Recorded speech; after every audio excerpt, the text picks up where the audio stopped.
એની સાથે સાથે મુખ્યમંત્રી શ્રી ભૂપેન્દ્રભાઈ પટેલના માર્ગદર્શનમાં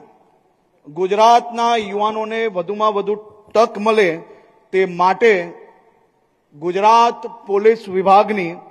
ચાલુ મહિનામાં જ ગુજરાત પોલીસ દળમાં કુલ 14,507 નવી જગ્યાઓ માટે ભરતી પ્રક્રિયા જાહેર કરવામાં આવશે, જેમાં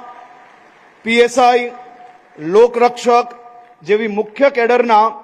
13,591 જગ્યાઓ અને ટેકનિકલ કેડરની 916 જગ્યાઓનો સમાવેશ થાય છે। આ ઉપરાંત મેં કહ્યું એ પ્રકારે 12,500 યુવાનો જેને પરીક્ષા આપી છે, પાસ થયા છે, એવા સૌ લોકોને બી ટૂંક સમયની અંદર એમને એનાયત પત્ર આપવામાં આવશે। આપ સૌ યુવાનોને રાજ્યમાં જે ખૂણે ખૂણેથી જે સપનું જોઈ છે કે સરકારી નોકરી કરવી છે